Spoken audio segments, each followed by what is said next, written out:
Ano oras?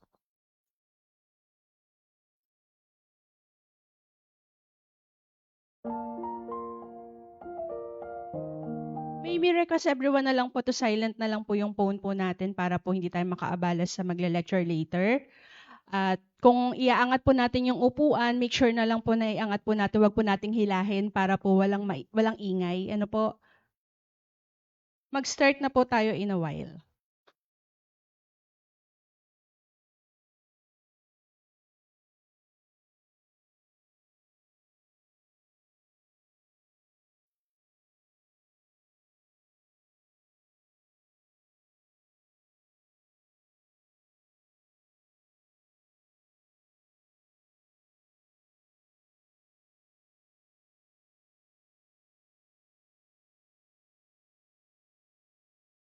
Bibilang ka na. Pero naka-on na siya sa live. Okay na. Okay, good afternoon everyone. Welcome po sa isa na namang MC Health Bus. Ayan. Okay po. Thank you po sa lahat ng ating mga audience po dito po sa ating multipurpose hall sa Evangelista Medical Specialty Hospital. At the same time, kung may mga viewers na din po tayo sa ating FB Live, good afternoon po. Alam ko po mainit ang panahon pero pagtiyagaan nyo po, mga kaunting oras lang naman po ito para po sa inyong kaalaman tungkol po sa ating topic for today.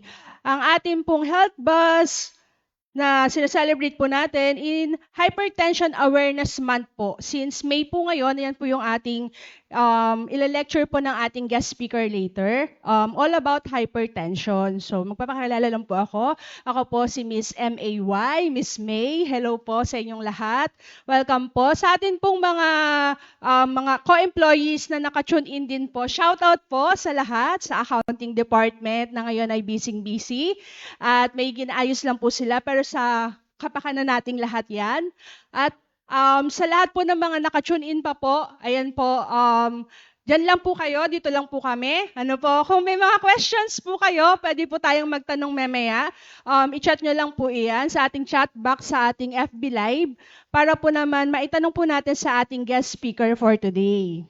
Okay? So, alam naman po natin yung hypertension is...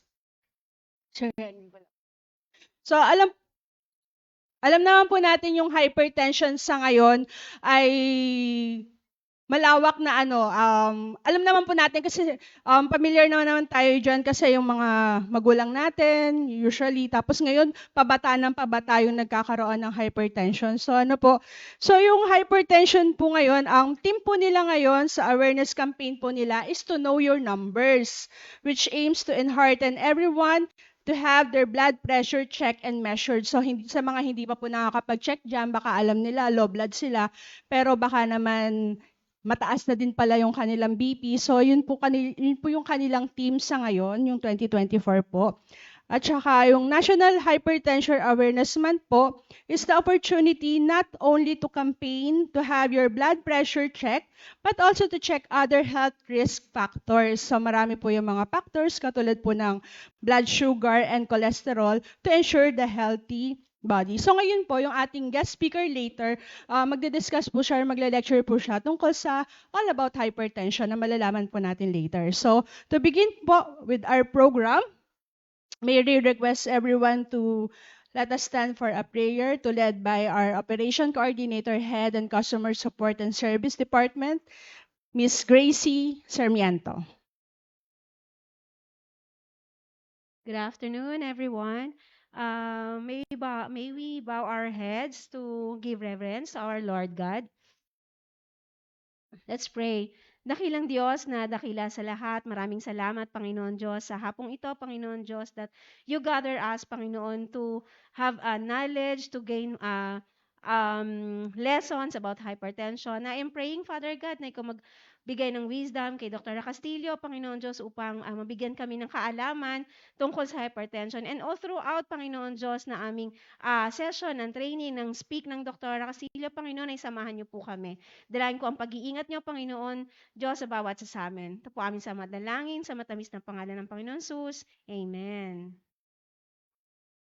Amen, Ma'am Gracie. So, okay po. Pwede na po tayong magsiupo. Okay, to begin our program po, I am pleased to introduce our HR Legal Medical Social Service Customers Cares Experience and Support Service Division Manager. May we call on Miss Rosalina Andaya. Sorry. Good morning. Good afternoon na pala, everyone. Good afternoon, mga live audience. Good afternoon, colleagues. Welcome to our EMSH Health Bus, all about hypertension. So, hindi ko nahahabaan kasi baka makuha ko na naman yung ibang part. Just to welcome you all and hope we all learn from this and please listen, no? Kasi marami tayong matututunan and also for the use not only for ourselves but for our family. Sabi nga ni May kanina, nanay natin, tatay natin, 'di ba? May mga maintenance na, no? Lucky are those who reached 40 nang wala pang maintenance. Taas ang kamay. Pero nevertheless, kailangan pag-aralan talaga. Prevention better than cure pa rin. Thank you. Thank you, Ma'am Rose. Thank you po sa lahat. Ayan po, shout out po sa lahat ng nanonood po sa ating FB Live dyan. Sa mga audience po natin, inaantok po yata. Energy naman, malaman ko. Woo! Ayan. So sa mainit na panahon, ang energy ay mataas pa rin. Okay. Okay yan. Galaw-galaw para yung dugo ay mag-flow. Yan. Okay po. So, um, sa ngayon po, i-introduce na po natin ang ating guest speaker. So, thank you po at binigyan tayo ng pagkakataon na makapag-lecture po sa atin sa kabila ng kanyang busy schedule. Pakilala ko po sa inyo. She completed her doctorate degree in medicine at East Ramon Magsaysay Memorial Medical Center.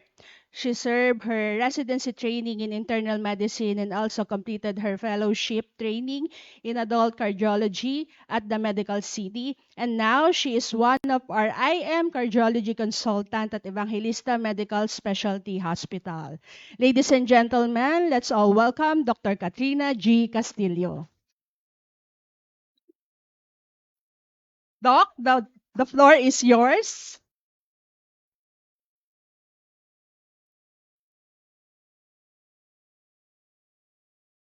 Good afternoon po. Ang taas ng energy nyo. Parang ako ngayon parang baka makulangan ako sa energy na binibigay nyo. Okay. So, first time ko mag-lecture dito sa Evangelista. Saka, first time ko rin yung may FB Oo, hello. Ay, saan ba? Ito, hello. Oo. Hindi, wala po kasi hindi ako masyado active sa Facebook. So, ayan, first time. Good afternoon po sa mga nakalog sa FB Live natin and syempre sa mga audience natin ngayon. Dami tayong matututunan this afternoon. Simplified lang to, tapos pero for sure, marami kayong ma-share sa family nyo or mga kaibigan nyo from this lecture this afternoon po. Okay. Ay, sorry. Which one? Ayan. Okay. All about hypertension. Okay. Dugong mataas ang presyon. Oh. May hina-high blood na ba dyan ngayon? Oh.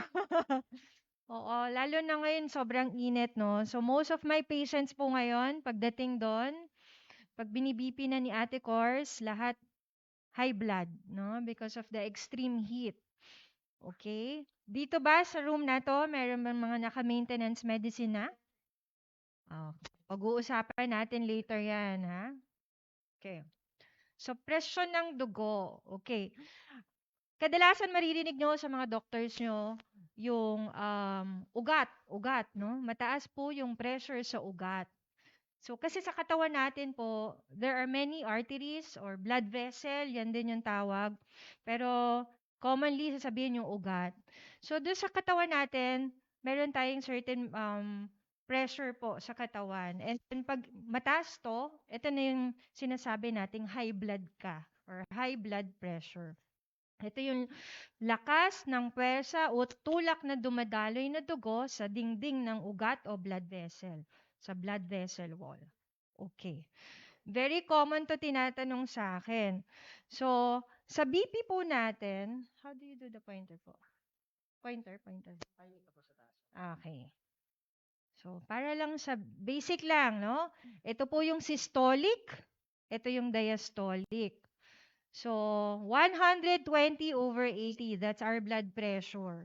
Pag sinabi natin systolic blood pressure, ito po yung presyon ng dugo sa buong katawan. So, lahat ng vessels or artery natin sa katawan, ito yung nire-reflect na pressure niya. So, ano naman yung sa baba? That's the diastolic. Ito is particular po dun sa presyon ng dugo sa ugat natin mismo sa loob ng puso. Okay, paano natin kinakategorize? Doc, minsan po ang BP ko 120/100. High blood po?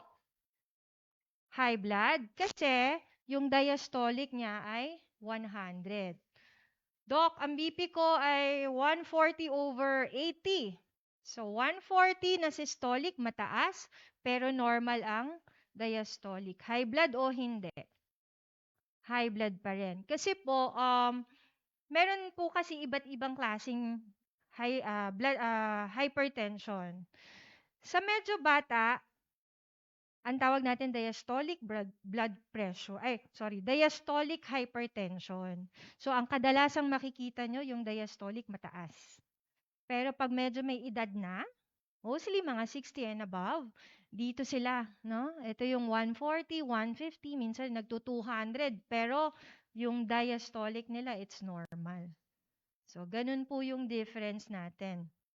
Mamaya pag napag-usapan natin yung gamutan, babalikan ulit natin yung systolic hypertension and diastolic hypertension. Okay, so sabi nyo in this room, marami ng high blood. Okay. Kasi nga, sa data natin, 1 out of 4 Filipinos po are hypertensive. Wala pa dyan yung age group, no? But nowadays po, talagang pabata ng pabata yung mga high blood, mga may hypertension, I mean. Hereditary, syempre, kung both parents po, meron na silang hypertension. So, there's a big chance or big risk po, high risk of getting a hypertension kahit bata pa sila. Okay. And unfortunately, 50% sa kanila o sa atin nadadiagnose or undiagnosed. Ibig sabihin, walang simptomas, hindi rin siguro nagkakaroon ng regular checkup, no? Or kahit random, hindi na check yung blood pressure nila. But hypertensive na pala. And sadly, itong mga patient na to, nakikita na lang natin, nasa emergency room na sila. 'Di ba? Gulat sila, wala po ako maintenance, pero bakit po ako na heart attack? Wala akong maintenance, na-stroke yung pasyente. Okay? And wala rin daw sila talagang nararamdaman. So, yun yung masakatakot. That's why you do a regular monitoring of your blood pressure. Wag lang po yung pag nakaramdam. Isa pa pong mga na-encounter ko rin sa clinic, pag kung kailan po sila nag-annual physical examination. So, di ba? Minsan natatakot. Random, medical na natin. And then they will check the BP, mataas na po pala. But hindi sila aware, hindi nila alam, baka matagal na po pala na high blood sila. Okay, so ito for the nurses po, inpatient, actually pag inpatient kasi nakahiga yung patient, nakahiga sa bed yung patient natin. Pero pag outpatient po na nagba-blood pressure tayo, ito yung dapat nating sundin, no? Proper position. So kailangan nakaupo yung pasyente. Naka-relax, no? And then nakapatong yung kamay at the level of the heart. Okay? So, yan. So, and then, try to relax. Huwag nyo rin silang pagsasalitain. Huwag mo na sila magkukwento, ganyan. Kailangan lang po. They're just sitting comfortably before you take the BP. Ano yung mga do's and don'ts natin?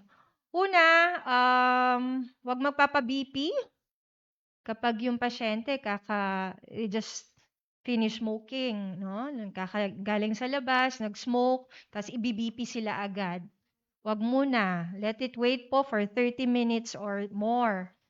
After smoking, exercise, or even drinking coffee and alcohol, so meron po siyang effect on your blood pressure pag pina-check nyo agad yung BP nila. So you have to wait for 30 minutes or more. Okay. Pag din yung pasyente dumating sa labas, yun, pasabihin muna natin sa kanila, o upo muna kayo 5 to 10 minutes before you take po the blood pressure. Kasi definitely mataas yan. Okay? So yeah, like I said, they have to sit calmly and bawal magsalita. Also, we have to check naman yung mga ginagamit natin pang blood pressure. So syempre the most accurate blood pressure monitoring pa rin would be the manual, no? Kung ano yung naririnig natin and yung nakikita natin dun sa BP apparatus, that's more accurate than the digital. Pero why do we encourage pa rin the patient to use digital? It's better than nothing, no? Kasi sa bahay, meron naman po talaga sila discrepancy. There's a difference po na mga 10 to 15 from digital to manual. But to eliminate those big difference po, kuha tayo, mag-take tayo ng BP readings po, mga 2 to 3, and then you can also average the blood pressure reading po bago tayo mag-conclude na, ay, mataas yung BP ko dito sa digital, so high blood na, parang gano'n. Okay? Ano pa ba yan? Place the lower edge of cuff 2 to 3 centimeters above the elbow. And then take at least, like I said, you take 2 readings. Most of the time talaga, the first BP reading mataas. Okay? So, 2 to 3 minutes apart, or kung 5 minutes apart, you take again the BP. You can take the average po, or yung second reading yung pwede nating maging basis po for the blood pressure. Okay? May tanong ba kayo dito? Or may any situation na nahirapan kayo? Also, the cuff size. Cuff size is very important also when taking blood pressure. Kasi may sizes po yan. May small, yung normal or for the average patient, and there's also yung large cuff. Kasi kawawa din naman po yung yung mga overweight patient, mga obese patient. When we use the regular size BP cuff, laging mataas yung BP nila. Kasi masikip yun for them. So, kailangan tama yung size natin. So, dapat po, sana, meron tayo din, I think meron naman dito sa hospital natin, yung gumamit tayo ng large or extra large size na cuff pag yung patient natin ay overweight or obese po sila, para makakuha tayo ng accurate blood pressure readings po. Okay? Next. Okay. So, what's the number? So, ano ba po talaga, Doc, ang ano pa yung BP para sabihin natin, high blood ka na? The reading of more than 140 over 90. So, kanina, sinabi ko, pag systolic, so pag 140 and above, systolic hypertension. Pag 90 and above, that's diastolic hypertension. Okay, but ito, overall, yung ating BP, pag more than 140 over 90, that's already hypertension. This is for Philippine guidelines po. Meron kasi talaga na tayong local guidelines for hypertension. But for your information na lang din po, for the yung American Heart Association, syempre, sila, mas binabaan nila yung blood pressure cutoff. 130 sa kanila is already hypertensive. Kasi syempre, di ba, for Americans, yung diet nila, lifestyle nila, they're very, mas marami pong younger patients din sa kanila yung, 130 and above na yung BP. So, that's for them. But for our Philippine guidelines, it's 140 over 90. Okay? Alright. So, ano tong picture na to? Ano sa tingin nyo? Ano nakikita nyo? So, this is ito yung ugat. Artery, vessel, no? Ay, sorry. This is the normal. So, for the normal, nakita nyo wala pang any build-up or wala pang cholesterol plaques dyan. So, why is it important? Kasi, kasama din po sa screening natin for hypertension, di ba? We always request for blood chemistry, no? Kasi, nakikita na natin na risk factor po yung cholesterol, blood sugar, they are also risk factors for developing hypertension. So, kapag ganyan, yung pasyente, di naman po ako high blood doc, pero mataas yung cholesterol ko. So, ang a-advise natin sa patient, monitor the blood pressure. Kasi later on, pwede pa rin kayong mag-develop ng hypertension dahil yung cholesterol, andyan na, nagbi-build up na po yan sa arteries o sa ugat nyo. And then, it will have an effect on the pressure natin sa katawan or sa ugat all over the body po. Okay. So, ano yung mga kondisyon na maaring may relasyon sa alta presyon or hypertension? So, isahin natin. Kung baka meron tayo lahat nito dito. Okay. 40. Taas ang kamay. 40 and above. O, check. Ako din. Okay. Next. Babae. No? Mas malaki yung portion ng babae dito. So, check. Dalawa lang yung lalaki dito sa room natin. Ano to? Chips. Nako, sarap kumain, di ba? Anything salty. Anything salty. Tapos, pag kumakain tayo, may mga sausawan tayo dyan. Bagoong, no? To, yung sarap. Ano to? Genetics. So, hereditary. Nako, ang cute. Cute siya, no? Overweight siya. So, when you're overweight or obese, this one, aneurysm. Nako, wala naman sana dito sa atin. This one, thyroid. Okay? Hyperthyroid siya kasi laki yung eyes niya. So, hyperthyroid can also be, it has risk factor also for hypertension. Kidney problem. Kung napapansin niyo, may taga-dialysis po ba dito? Wala. Busy sila. So, if mapapansin niyo, most of our mga dialysis patients, high blood sila. So, they're connected, they're related. Ano to? Ano to? Sabi, gutom? Gutom ka na, ma'am? No, sleep apnea. Narinig ko. Tama po, no? So, yung mga naririnig nyo na partner nyo, asawa nyo, malakas humilik, meron yung screening May screening test for sleep apnea. But of course, yung definite diagnosis for sleep apnea, we do a sleep test kasi. Bakit importante? Kasi po sa pag-aaral nga po, ang pasyente talaga na merong confirm or diagnose sleep apnea, mataas yung risk nila for hypertension po. Ano to? Gamot. No? So, yung bawal na gamot siguro yan. No? And then, of course, smoking. Alright. So, all these conditions po, lahat yan. 1 or 2 or kahit isa man lang dyan, just smoking alone, no? Kung sino man dito, smoking is a risk factor for developing hypertension. Okay. Ano-ano ang mga simptomas? Pwedeng isa, dalawa dyan. Wag naman sana sabay-sabay. Ang magiging manifestation or symptom ng pasyente na may high blood. But kadalasan, di ba, sakit ang batok, sakit ang ulo. Okay? When they check their blood pressure, yun, 160 pataas na. Ano pa, nahihilo, masakit ang dibdib. So lahat to, parang lahat to na-encounter ko naman sa clinic. Ito lahat niya sinasabi ng pasyente.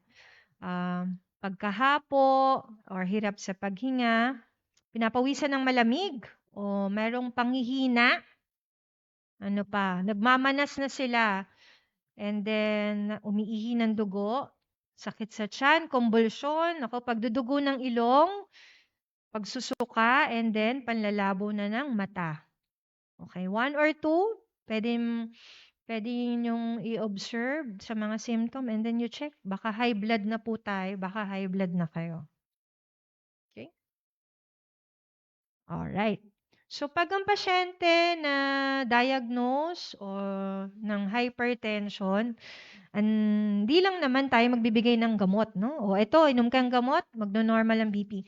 We have to check other tests kasi naghahanap pa tayo ng mga secondary cause. Ang sinasabi ko, no? Baka may secondary cause yung hypertension or may kailangan pa tayong i-address na problema ng pasyente aside from hypertension. So this is the blood chemistry, magic 8, 10, 12.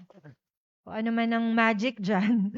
So, ito po yon. We check for the CBC, sugar, creatinine, cholesterol.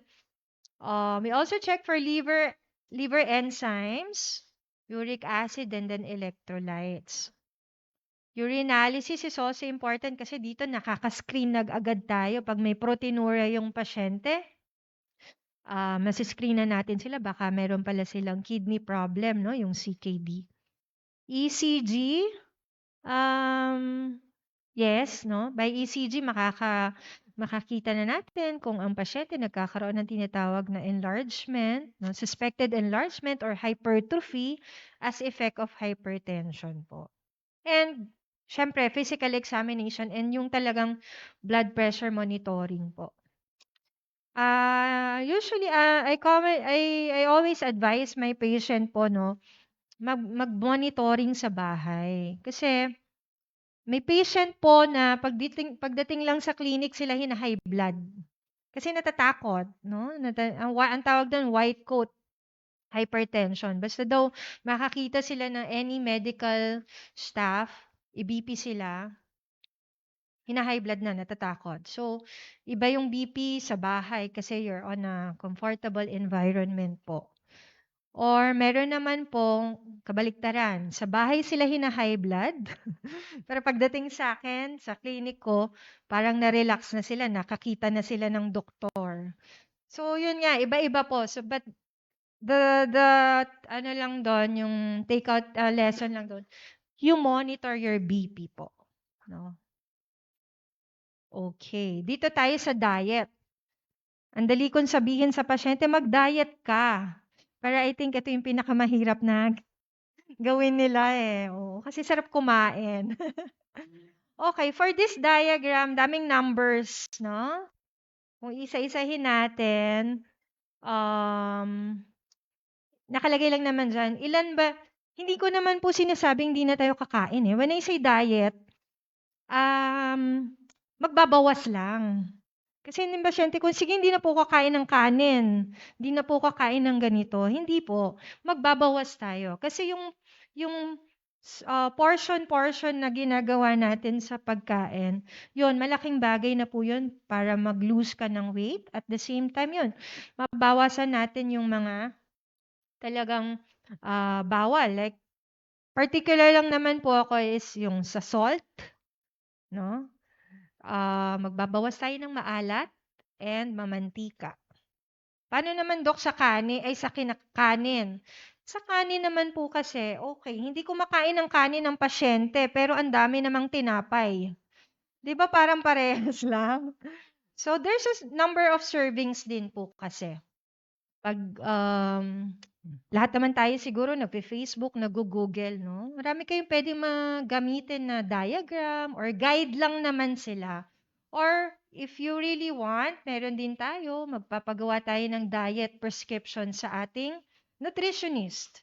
No? Nutritionist, dietitian, magagawa nila kayo ng calorie guided pa yung magagawa nilang diet guide para sa inyo. And the portion, yun, malaking bagay po yun para makorek natin yung diet natin. May question ba kayo dito? Sa tingin nyo, magagawa nyo ba yan? Ha? Honest sila, no? Hindi. Okay. Gusto nyo ba isa-isayin pa natin? Ano ba to? What is this? Mga seeds, no? Okay. 4 to 5 per week. Legumes, not seeds. Oh, 4 to 5 per week. Hindi po per day, per week. Mm. And then, less than 6 po servings per day naman sa meat. Oo, poultry, fish. Less than 5 servings per week sa sweets. Per week, kaya ba yun? Yeah. Araw-araw meron tayong dessert, no? Every after meal, meron tayong dessert. And then sa fats and oil, per day naman. Kasi most of our food, di ba, nagigisa-gisa tayo. Wag lang lagi talagang deep fried yung food natin. Kasi it's full of oil.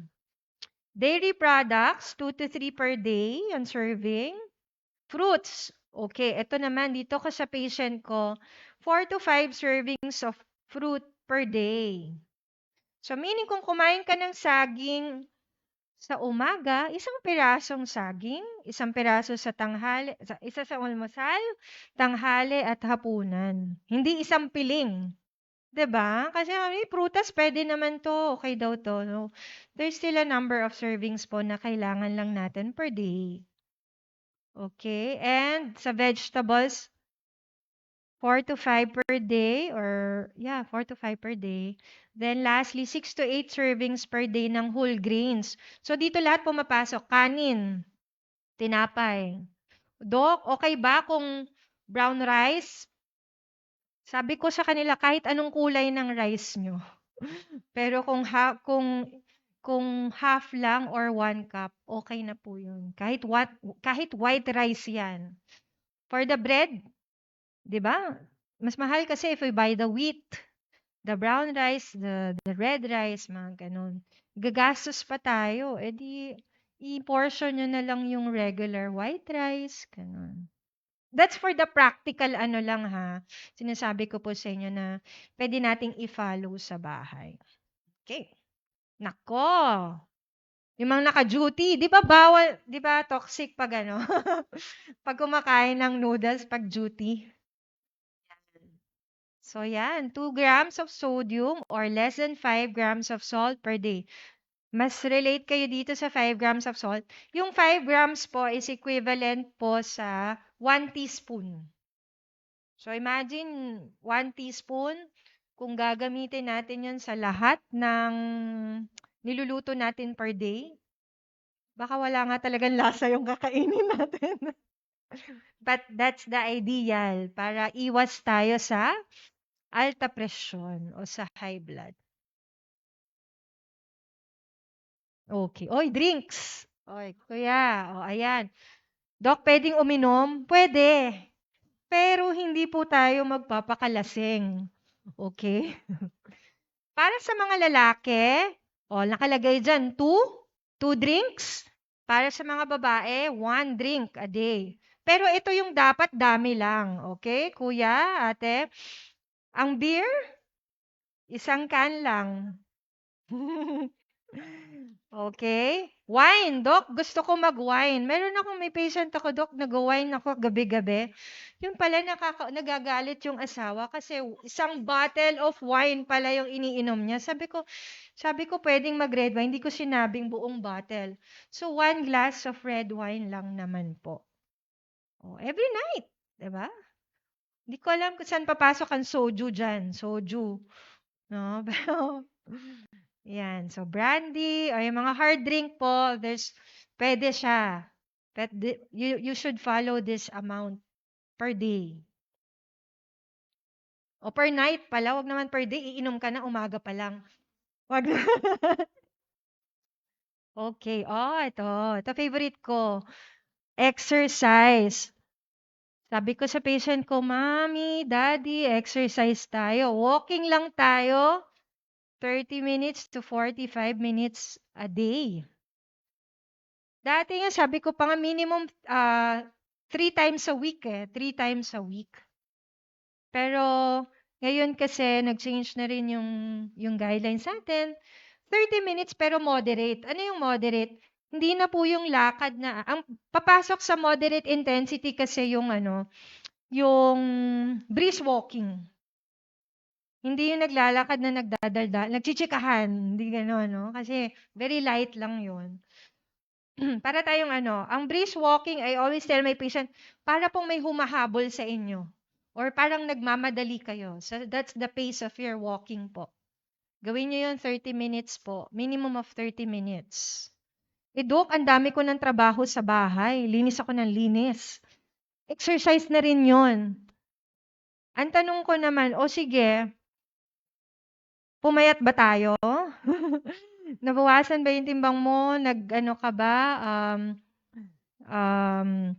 Dun sa kasi po nagiging ano, parang in our mind po, dahil busy tayo sa household, chores po yun, chores. We call it chores. Of course, that's physical activity pa rin. Pero when you really want to do exercise, we have to allot a certain time po. Na ito lang yung, repeatedly, ito lang yung gagawin nyo. Walking, 30 minutes, walk, walk, walk, walk, walk. Okay, bike.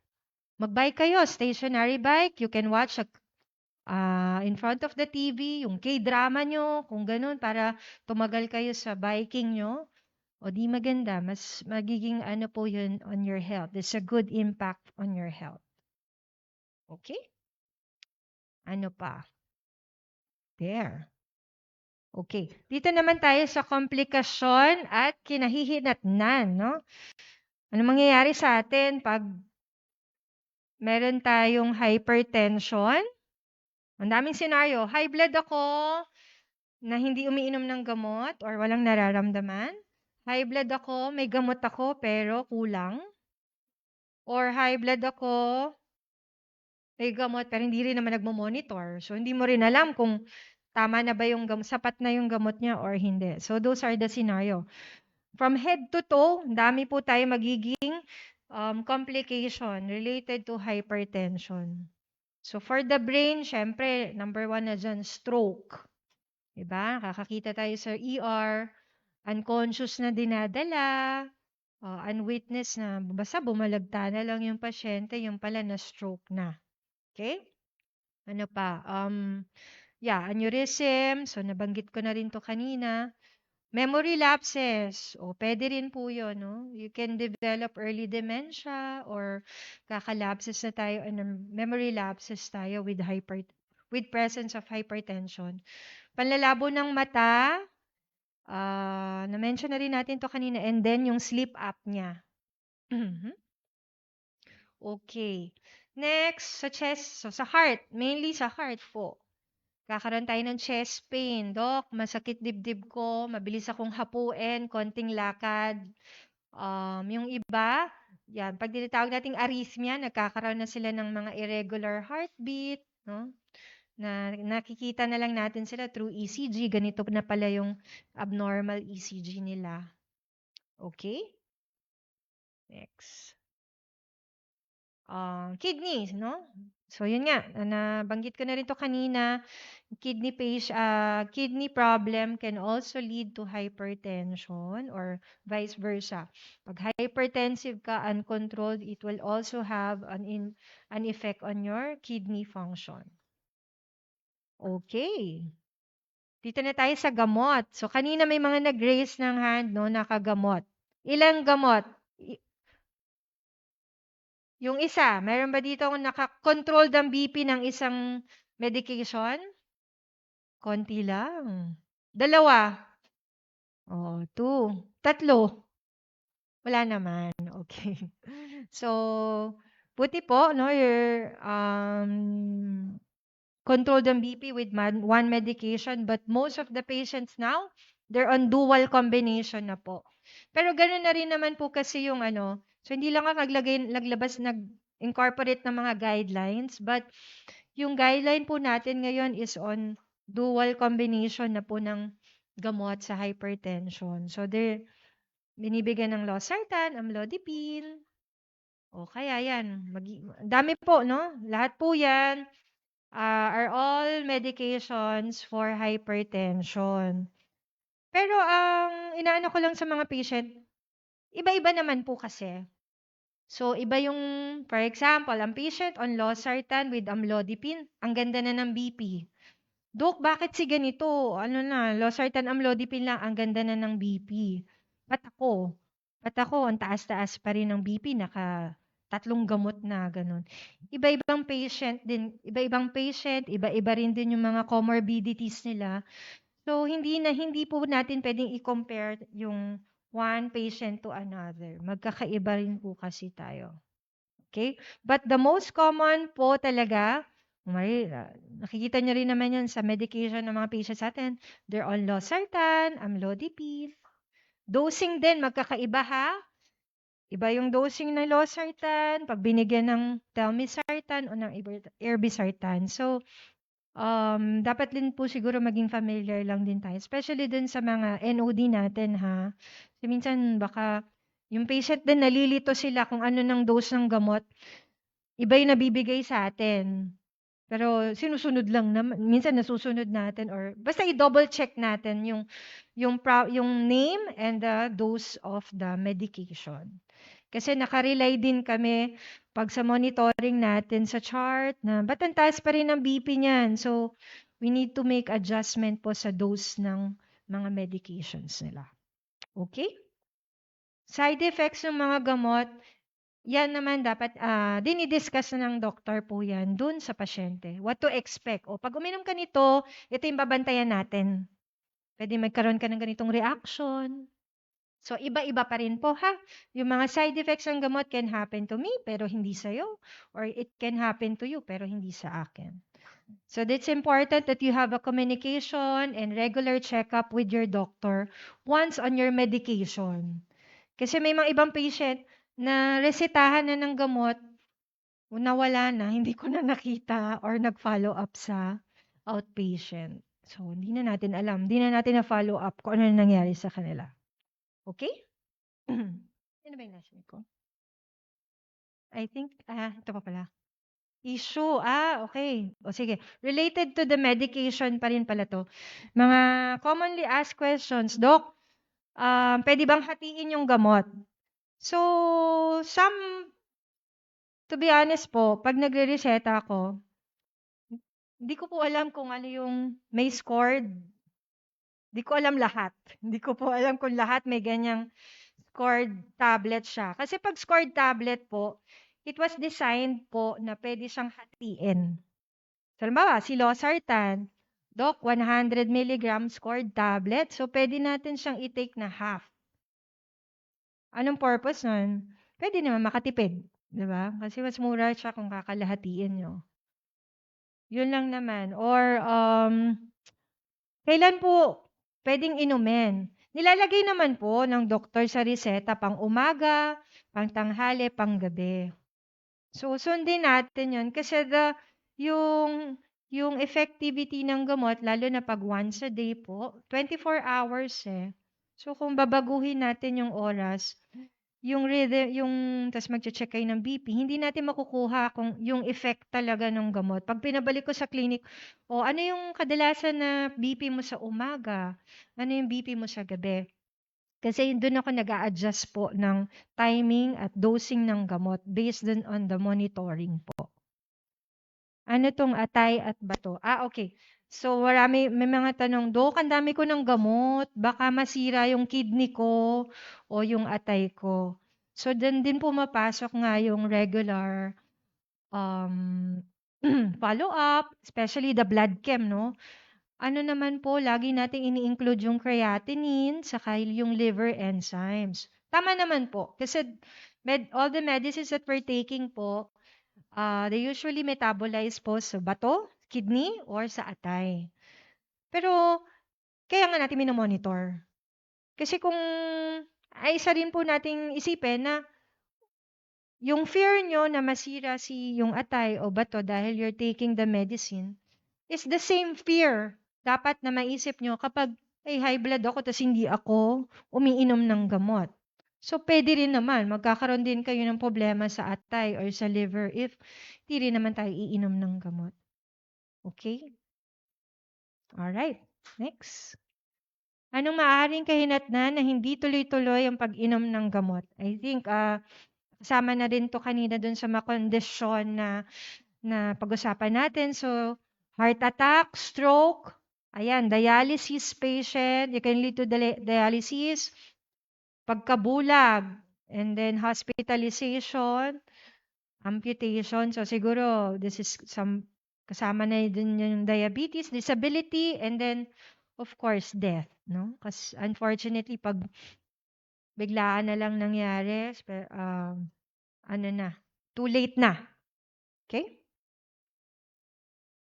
Okay. Ay, sorry. Dapat naka-hide yung slides na yan. Pero that's for the COVID pa nung ano natin. COVID slide pa yan eh. Okay. Thank you. That's the end of my lecture for hypertension.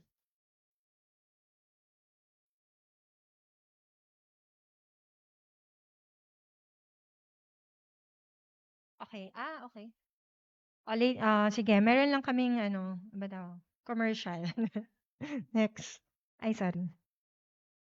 Later na yung ano. Babalik tayo for Q&A. Isipin nyo na yung mga questions nyo. Okay. So this part is ano lang to. This is an additional information because we'll be launching a new diagnostics here at Evangelista Hospital. We call it the calcium scoring. Okay? So ano ba tong ano na to? Calcium scoring test na to. Okay. This is for, it's like a CT scan kasi siya. So it's a CT scan. It takes a detailed images of the arteries. So yung different vessels natin sa katawan, particularly dun sa heart. So it's being evaluated and then to check for calcium deposits. Okay. So this will result to the amount of calcium in your arteries. So, pag may lalabas na score, the higher the amount of your calcium, the higher risk for heart problem. No? Okay. So, ito yun. Ito yung sinasabi natin. So, you will be scanned, and then the machine will measure for the calcium of the arteries and check for your risk for heart attack. So, pag 0 yung score, syempre, wala silang na-detect or na-appreciate na calcium deposit. Score of 1 to 10, you are low risk. Score of 11 to 9, or have a mild. Then 100 to 399 is a moderate calcium deposit, and more than 400 is a high calcium deposit. So, the higher your score, yun nga, the higher your risk of getting a heart disease. Oh. So, sino yung mga patient na pwede natin mag-request for this calcium scoring? So, number 1, this is useful for treatment decision. Kasi nire-risk stratify kasi natin yung patient. O kaya, titingnan natin yung age, comorbidities ng patient, even the family history. All these are considered para po mag-come up tayo ng treatment on number 1 is the statin treatment, yung cholesterol. So sabihin, kasi di ba we regularly check for the blood chemistry. Normal naman, doc. So why do I need to take pa rin yung atorvastatin or simvastatin?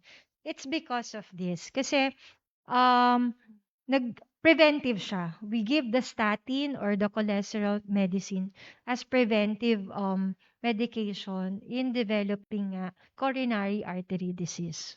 So, the calcium scoring will be our guide to begin the treatment. Or dun sa mga patient na nag-treat na before tapos they decided to stop. Why will you stop? Kasi Dok, natatakot ako baka yung atay ko or yung kidney ko magka-problema dahil ang tagal-tagal ko nang umiinom ng statin or gamot sa cholesterol. So, this is a test that you can offer to them para naiintindihan nila na ano yung risk nila ano yung risk nila na magkaroon ng heart problem if they stop the statin medicine, yung mga ATOR. Sa age naman, for age group, 55 to 80 for men, and women naman 60 to 60 to 80 with few risk factors po. Okay? Next. All right. So, like I said, this is just an introductory parang take information for our new CT coronary calcium scoring service. Now it's available now here at Evangelista Medical Specialty Hospital. So you can always ask for this or you can tell it to your family or to your friends. No? Syempre, the request po or you can discuss this with your internist, your attending physician or your cardiologist po if we want to do this calcium scoring test. Okay? Question? Doon na tayo? Balik na tayo sa Q&A? Okay. May tanong ba? Hello, gising pa po ba kayo dyan? Hello, hello, Doc. Kanina, Ayan. energy, pero parang ngayon Oo, yung energy natin. natin, hineheli tayo sa init nung panahon. Ayan. So may mga questions po ba? Baka po sa ating mga live audiences po dyan, sa ating FB, ay may mga katanungan po. Dito naman po sa ating mga live na audience sa ngayong hapon na to. Alive. Baka po may mga katanungan po kayo. Ayan, meron po ba? So ako pa may tanong, Doc. Ako na una ulit. Doc, totoo po ba yung kasi di ba kapag usual po kapag sa mga lolo ko before, kapag po tumataas ang presyo, bukod sa nagpapabili siya sa akin ng Calci Black, umiinom po ng tubig na may bawang. Bawang na, hindi, yung bawang, tapos ilalagay sa water, tapos yun po yung iinumin. Nakakatulong po ba yun sa pagpapababa ng blood pressure, ng BP? Hindi po. Ay, hindi po. Hindi po. Oo. Sa tingin ko, po siya, siguro that question is it a fact or a myth? Yes. So, it's a myth. So, hindi talaga siya proven, but of course, that information was passed on to us by Lola. Yes po. But when they do that, when you take that, minom na malamig, na gano'n, nare-relax kasi. Siguro yun lang yung effect. Nare-relax siya, and then, when you take again the blood pressure, pwedeng Bumaba. Okay. Once Parang hindi mo siya ma-release. parang, should I take this bawang versus tatapress lang tayo, maglalagay tayo sa ilalim ng dila. So, hindi siya parang comparable. Kung siguro kundi wala talagang available na gamot, can do that na lang po para lang ma-relax natin yung pasyente. And then, Oo, okay. Mm-mm. Oo, Tama. kasi yun yung Meron akong ginagawa natin. experience sa ganyan, sa clinic ko. Sabi ko, ano yung naamoy ko? Sabi ko, parang may nagsangag. Tapos yun pala, talagang sa sobrang kinakabahan kasi siya, dahil pag i-BP ko daw po siya, baka mataas. So, inunahan na niya, ngumunguya siya ng bawang habang nandun siya nasa waiting area ng clinic ko. Pero, when I check pa din, mataas pa rin yung BP niya. So, It's better pa din na magpa-check din talaga, hindi yung ano lang din. Okay, may mga questions po ba tayo dyan? Baka po may mga katanungan po kayo. Ayan, may question po tayo dito sa ating FB Live, audience po natin, from Woody Dump. Hi Doc, good afternoon po. Ask ko lang po, ano po yung primary lifestyle changes recommended for managing hypertension and paano po ito nakakatulong mapababa yung blood pressure? Thank you. okay. So, Bukod sa diet. ano naman, bukod sa Bukod sa diet, diet. yun yung in terms of physical activity, Mahalaga talaga. kailangan talaga galaw-galaw. Galaw-galaw para wag may stroke. Galaw-galaw po, Kasi halimbawa, if you're working po, office work, you work in a bank, call center, ilang oras tayo nakaupo? Yes po. Usually, 'di ba, parang 8 hours. So, wala po 'yun. There's no amount of physical activity na nandun ka na nakaupo lang. So, yun, that's really the primary lifestyle change. To be active. No, you try to find something na you're interested to do. Pwedeng mag-bike kayo kahit weekend. O kaya you do yun nga, mag-walking, running, ano pa ba? Into sports. Di naman kailangan sobrang ano yan eh. You can play basketball. Dancing, Doc. Ha? Dancing, yoga. Yes, Zumba. Dami kong Zumba. patient, man, nagsusumba daw Zumba. sila. Babalik daw ang Zumba. Ano po, sa mga company, if they're really they want to encourage their employees po to be into fitness, incorporate nyo din may minutes tayo na incorporate dun sa working hours nyo. Okay, it's Zumba time, or okay, tayo tayo, then let's do this. Some routine po, gagalaw-galaw kayo dyan, meron kayong ifa-follow na video para ma-break yung 8 hours na nakaupo lang tayo. Parang sa SM, Doc, kapag may oras na, di ba, na sumasayaw yung mga empleyado. May Yes. mga ganun din. Oo, okay. Pine-play nila, tapos yung mga empleyado nila sumasayaw. Sumasayaw sila. Pwede Opo, pala. yun. Pang, icebreaker lang ba? Meron po hindi kasama dito sa lecture ko. Yung sa Philippine Heart Association po, yun yung society sa mga among cardiologists po. Gumawa sila ng video, 2 minutes ata na may sasayawin po. Tapos yun, in the middle of the work, kayang-kaya. Sige, Papatugtugin. Papatugtugin natin. I-get a copy, tapos pwede niyo po yun i-incorporate sa natin. Ayan. From Woody Dump, thank you po sa inyong question. Yun po, galaw-galaw po tayo. Bukod po yan, yung lifestyle. Siyempre sa pagkain din po. May question pa po ba? Wala naman po. Ito pa lang. Sa ating pong mga live audience po dito, may question po ba? Ma'am, okay po. Si Ma'am Len. Hi, Doc. Good afternoon po. Maintenance na Pasyente po ba ako. kita? Maintenance na po ako ng gamot for 7 years. At ano po, ano po ba yung advisable na check-up para malaman mo kung ganun pa rin ba yung dosage mo? Tsaka light po ba yan? Or pag bago ba yung BP ko na normalize, mawawala na po ba yung maintenance? Thank you. History, mama. 7 years na. The first 7 years of taking the medicine po, is your BP control. Yung BP So, mo Doc, nagno-normal naman 120 to 130. Hindi naman po nag-140. po yung attending mo. Opo. So, pwede naman po yan. Kasi syempre, ang gusto ng pasyente, Doc, mawala ng gamot, di ba? Opo. Parang walang maintenance. In my experience po, talagang nag-uusap kami ng patient. O sige, itatry natin to. Ganito. Pwede tayo magbawas, but you have to monitor. Bawas muna, hindi ko Totally tatanggalin. Kasi pwede naman. So, possible po. Possible. So, is that your question? Possible po ba? Possible naman. Mhm.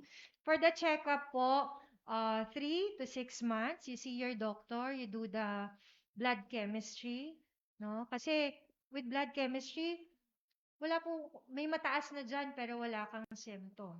It's too late Opo. na. Too Yes. late na if a patient develops a symptom tapos ang taas ng creatinine, ang taas ng ganito. Mhm. So, you do the regular 3 to 6 months po na follow-up. Okay, thank you, Doc. Thank you, Ma'am Len. Okay. Acknowledge lang po natin yung presence ng ating Assistant Medical Director, Dr. Jacqueline Zamora. Hi, Doc! Good afternoon po. Opo, welcome back, Doc. Ayan. Sa mga nanonood po sa atin, ating mga live audiences po, HR Department, hello po. Kamusta po kayo dyan? Sa iba't ibang mga department dyan, nursing station ng 3rd, 4th, from ground to 5th. Ayan. Galaw-galaw po tayo. Ano po? May question pa po tayo? May question pa po ba dito? May mga katanungan pa po ba? So kapag pala, Ako hindi na lang. pala... ikaw. Sige, sir. Sir Actually, Henry. ano lang na, Hindi na ako pa gusto itanong dun sa ano, sa diet. Okay po. Sa diet, Yung dun sa alcohol, sa kuya. alcohol nga po. Sa alcohol. Di ba yung nakalagay doon, ano, a day. Pwede daw dagdagan. po siya eh. Dadagdagan ba? Just in case 1 week ka pong hindi nakainom, di pwede kang Hindi po 7 days. Hindi po siya accumulation. Kasi, syempre may occasional drinking, di ba? Pero yung occasional talagang, yung doon dapat sasabihin na lasing na lasing. Oo. So, ayan, hindi, per day siya, pero hindi naman pwede yung isang linggo, iinumin mo lahat ng Ay, isang araw. Tapos sa linggo siya iinom Sabado. Pull out ko siya ng Saturday. Hindi po siya Usually kasi accumulation. Drink moderately. Usually po kasi Doc, ganun yung nangyayari. Mga weekends, dun na nagkakayaan. Shock yung liver mo na siya. Yun naman, sir. Paunti-unti na lang daw. Oo, drink water every day, sir. Ayun. May question pa po. Ayan, si Ma'am Marie Chris from HMO Billing Hello, Doc. Department. Good po. afternoon po. Doc, ang question ko lang, halimbawa po nag-amlodipine ka, tapos nakalimutan mo siyang inumin for 3 days. May side effect po ba yun? Halimbawa, nakalimutan niyo po. Nakalimutan. Side effect? O anong magiging epekto nung kung halimbawa Mataas ang nakalimutan? BP mo. Magiging effect nun. Oo, kasi for 3 days, wala nang effect dun. Yung half-life ng nainom mo nung huling amlodipine, wala na. Nag-wear off na siya. So, tumataas po talaga yung BP. Okay, thank you, Doc. Another question po? Ma'am?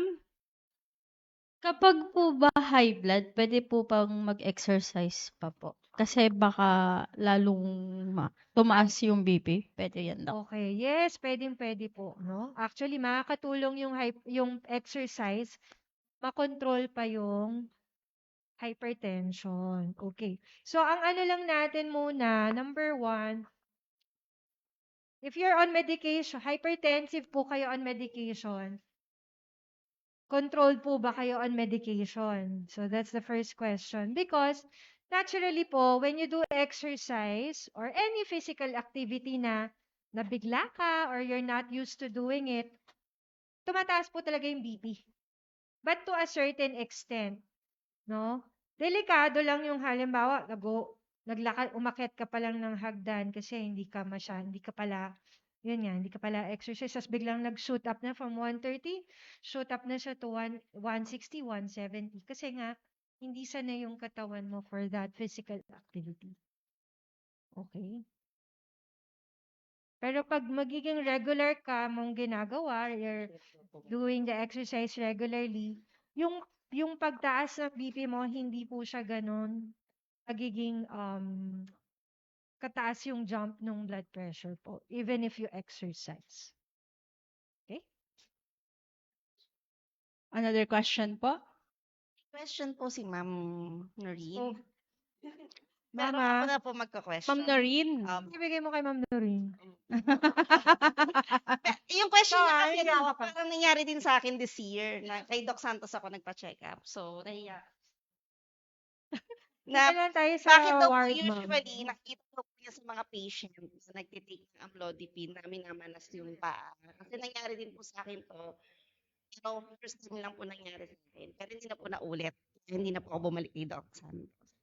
Ano daw pong cause? Always amlodipine. Water retention po. Kasi it's a certain mechanism po dun sa action ng amlodipine po. But it's dose-related, ma'am. Sinabing dose-related, when you take 5 milligram, walang manas. But when you increase it to 10 milligram, lalabas yung manas. Ganun po. Pero Doc, ako 5, pero minanas Minanas ka ako. na. Malas ka. Malas ka. Sayang naman.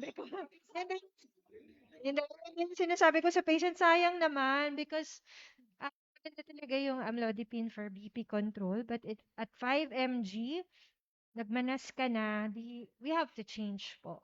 That's why there's alternative. Meron nakita niyo doon, may felodipine, Mhm. may mga lista ng gamot. Ito yung mga choices. Kaya naman po yan nagawa, na-develop yung mga yan because of the side effect of edema with amlodipine. So there are, ano pa, dahil pang choices. Felodipine, lasodipine, lercanidipine, ayan. These are calcium channel blockers sa baba na less or no manas. Thank you po, Doc. Opo. Okay, question pa po? Meron pa po ba? Ma'am Dang from Pharmacy Department. Mga Yes, Doc, taga-pharmacy. ano lang po to educate lang po yung mga manonood na senior citizen lang. Ano po? Kasi sa mga senior citizen na makakanood po. Bali, kasi nababanggit naman natin talaga yung term na maintenance. May mga matatanda kasi, may mga senior citizens kasi na ayaw talaga na nila magpa-check up kasi na ano na sa utak nila na sinabi kasi ng doktor ko, maintenance ko to. So parang inaano na nila na pangmatagalan na nilang iinumin. And then pag in-advisean mo sila na magpa-check up, katulad po nung sinabi natin na 3 months or 6 months dapat babalik talaga sa doktor. And then ayaw nila kasi nga daw sinabi na ng maintenance. So iniisip nila pang long term na talaga. Just din po ma'am, Doc, para sa inyo na rin po manggaling. And then kung para marinig na rin po nila, ano po ang para magpa-check up na sila and then maano natin sila na mabago or hindi na ano sa isip nila na yung mga gamot na iniinom nila ngayon is pang long term na talaga. Ang tanong mo, ma'am, ay yung sa senior citizens. Po, yung sa mga makakanood po na senior citizen okay. para yes po, para makinig naman sila. So for senior citizen patients na basically may maintenance na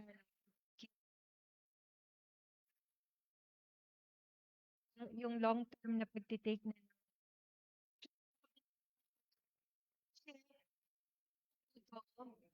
this comes also with age. Tapos po, as we age, nagkakaroon na tayo ng build-up ng deposits, calcium deposits. So this alone po,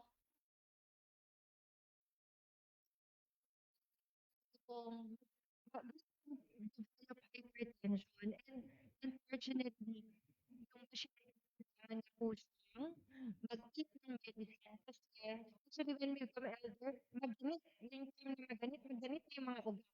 No? So, mahirap sila, so we just need to educate them.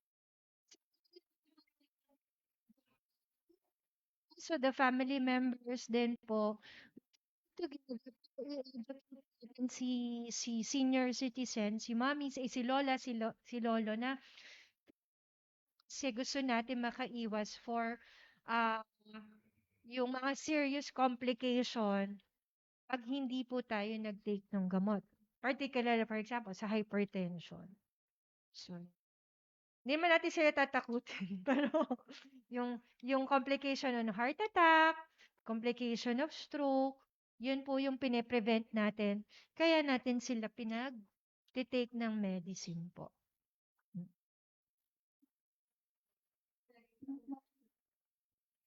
Quantity ng gamot, ang quantity ng gamot, halimbawa amlodipine, nakalagay po ang quantity is 90. So, pwede po ba nating sabihin na after 90 days, better na bumalik ka na sa doktor mo to check again?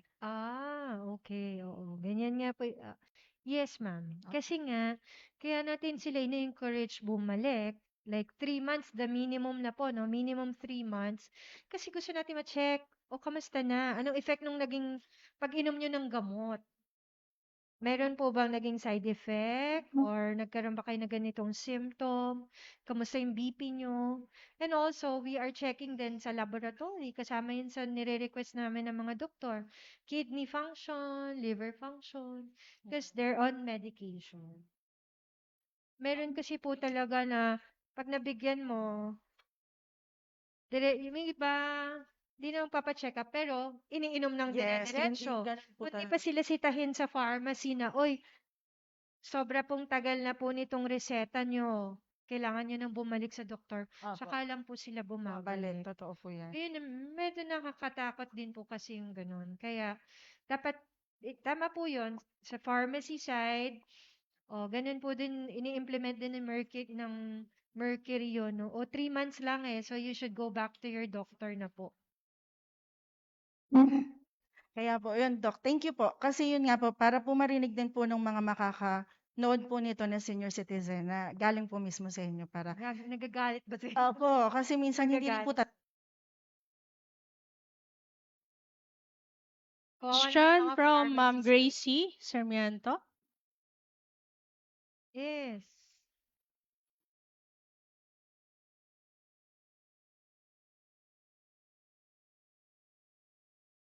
Ah.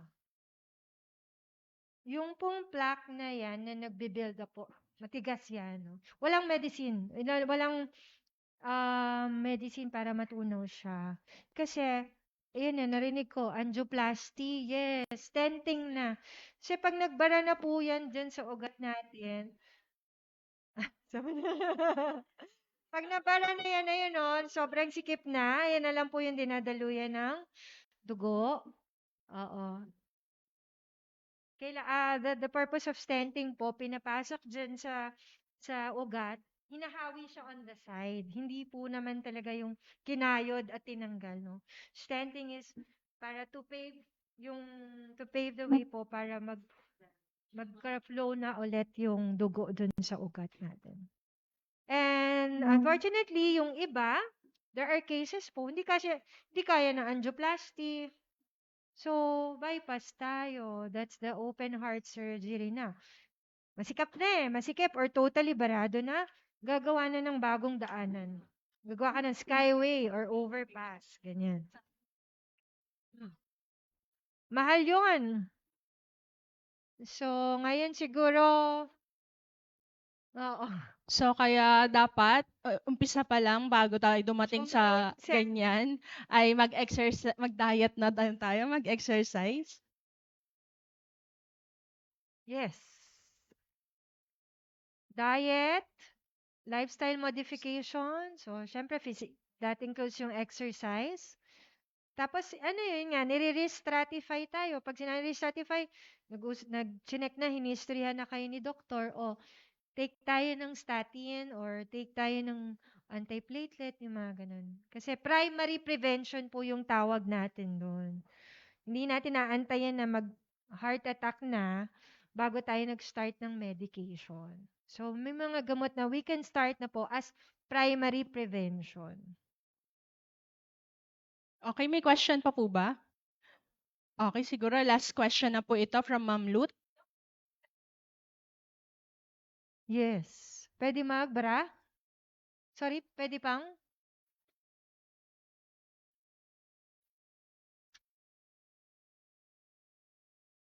Yes, ma'am.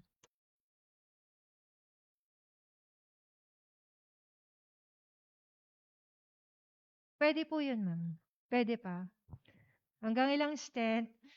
Wala akong numbers po, I cannot really give you the figures. Pero, ang tawag natin doon, pag nagkaroon ng instant thrombosis, stent na siya, tapos tinubuan pa ulit siya ng blockage doon mismo sa loob ng stent, pwede pa rin siya magkaroon ng angioplasty, but medyo mataas na yung risk niya. Risk po pwede magka-rupture doon within the vessel, or ma-dislodge yung unang stent, something like that. Pag ganun kasi, depende sa patient profile po eh. Baka kasi this patient is diabetic pala, ganun. Talaga mabilis siya magkaroon ng ganyang plaque formation.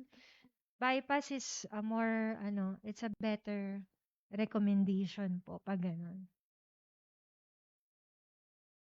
Follow-up question? May meron? Meron pa ba? Follow-up? Sige, pagbibigyan pa isa. Meron pa po, Ma'am Gracie? Meron pa. Ma'am Gracie po? Yes.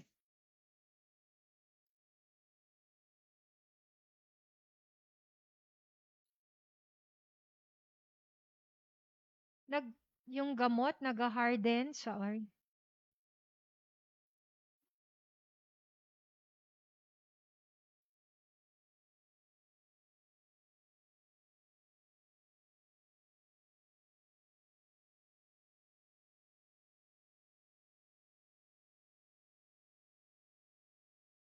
No, no, no. Hindi po, ma'am. Nafa-flash siya. Name-metabolize siya ng liver or ng kidneys natin po.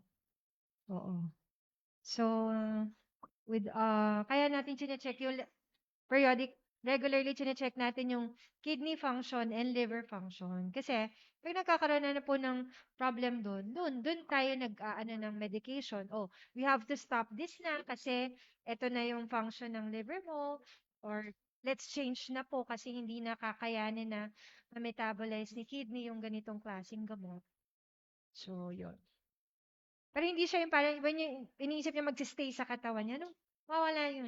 Mapa-flash. Di ba? Mapa-flash out siya. Mame-metabolize po siya. Okay, then may question from Ma'am Rosalina Andaya. Sorry, alam ko sabi last na. Pero last ulit. Nakailang Sorry, question. Doc. Okay lang po, sige po. Ilang last na. Doc, napapanahon kasi mainit ang panahon. Yes. Question lang, Doc. Hinihintay ko may magtanong eh. Sabi kasi, di ba, mainit ang panahon, tataas ang BP. Totoo po ba yon na pag mainit ang panahon, increase yung risk na mas mataas yung BP? Tapos kung may normal ka na iniinom na gamot, tataas pa rin ba siya beyond the usual BP? And also, yung katabi ko, may binubulong na tanong, pag daw po ba nagagalit, tumataas talaga yung BP. Kasi it's common, no? Pag high blood ka, tapos magagalit ka, tapos sasabihin mo, sige, tumataas na yung BP ko o tumataas yung BP ko sa'yo. Totoo po ba yun? Yun, dalawa. 2 questions na yun ah. Dalawa lang, Doc. 2 questions. Last na ah. Last 2 questions. Sorry po. Yung first question, answer it na.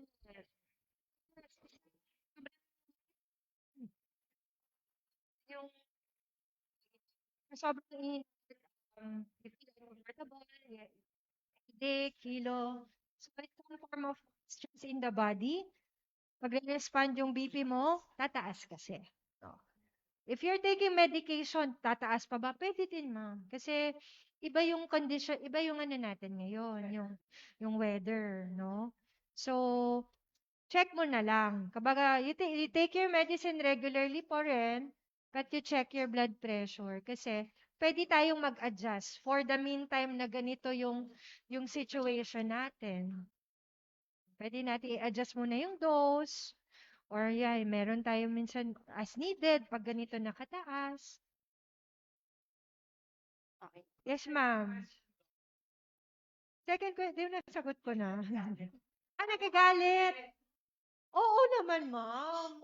Tataas. Tataas naman po. Stress. Ako tulad ngayon, sabi nyo kanina, last na. Ang May dami last na pa. May hahabol pa, Doc. May hahabol pa. Last na, Doc. Doc. Dahil mainit nga din po ang panahon, Doc, pati na rin po sa mga online viewers natin, any tips po para uso kasi yung heat stroke, Doc, di ba? Ano po kaya yung mga symptoms na dapat malaman namin, tsaka kung paano na in-atake na kami ng heat stroke, tsaka ano yung dapat iwasan bukod sa wag lumabas ng 10 a.m. to 4 p.m. Oo. Actually, Yun yun lang naman po. po, no? It's being, the information is already disseminated din sa media, kung ano po yung kailangan nating iwasan ngayong matindi yung init. Yeah, you stay indoor. Yun lang. Kung wala kayong important na business of going out, stay at home, palamig lang muna. Doon lang kayo sa bahay po muna. Mag-aircon. Ha? O kaya sa mall, kasi aircon doon. Yung electric fan, yes, trying to find a way to cool yourself, to cool down po. Kasi talagang yung heat natin ngayon, this is extreme heat na pwedeng yung body natin, hindi na siya maka-adjust. That's why pwede tayo magkaroon ng heat stroke. Heat stroke, ang daming symptom, ma'am eh. Yes, oo, pwedeng sabay-sabay siya mangyayari. Or one or two of those symptoms, yes. Okay, thank you. Thank you, Doc. Ayun, yung sa galit na sinasabi ng Ma'am Rose kanina, ano lang kasi siguro, may nabasa lang din ako, sorry, ako yung pang-last. May nabasa lang din ako kasi, Doc, ng recent lang na studies na sinabi na yung galit at saka yung lagi kang galit tapos madami kang sama ng loob, nagkakos din siya talaga ng alam mo yun, di ba sa mga K-drama, pag nagagalit, nakahawak na dito sa leeg kasi, alam mo yun, tumaas na. So, parang love, love, love lang. Wag tayo laging magagalit. Alam ko po, makakatulong yun. Kasi, pag lagi kang galit, yung punong-puno ng galit yung puso mo, and then also, sama ng loob. So, marami ka ding ma-attract na sakit. I guess, Opo, ano opo. naman po siya. Opo. Yes po. Any form of stress. Yes. Kaya love, love, love, smile, galaw-galaw para iwas stroke. Yan. Hindi mawawala yung stress. Kasama yan sa I-manage buhay. nyo lang. Sa buhay natin. To manage your stress po. Hindi, ito po yung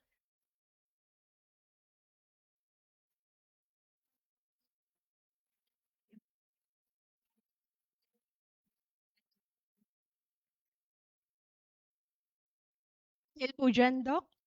isa ko. Okay. Dahil na-stress ka, Doc, bibigyan ka namin Certificate of Appreciation from Evangelista Hospital po.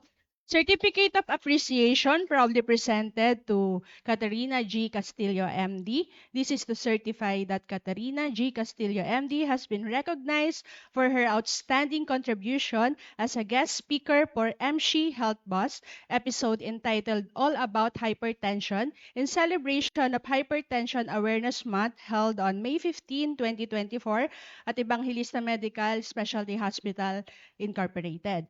5th floor, multipurpose hall, City of San Pedro. Appreciating our esteemed IM cardiologist consultant, Katrina G. Castillo, MD, who shed light on hypertension management and prevention.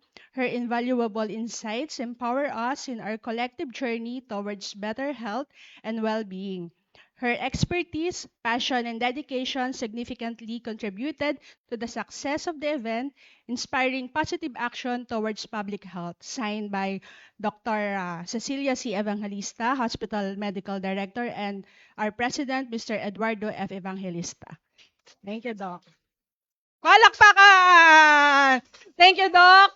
Thank you po sa inyong oras na ibinigay niyo po sa amin para po makapag-lecture ngayong araw tungkol sa hypertension awareness po natin. Ayan, guys. Okay. Salamat, Buhay pa sir. ba ang lahat? Thank you, Doc. Thank you po. So, ayan po. Salamat po sa lahat ng ating viewers sa FB Live po natin na nag-tune in. Dito po sa ating mga audiences po sa live. Audiences. Sa ER department kanina nag-chat. Good afternoon. Salamat po sa panonood at sa lahat po na nag-tune in. Ganon din po. So, patalastas na lang din po sa lahat po ng ating mga FB Live na audiences po. Kung may mga katanungan po kayo, or pwede po kayo mag-inquire sa Evangelista Medical Specialty Hospital.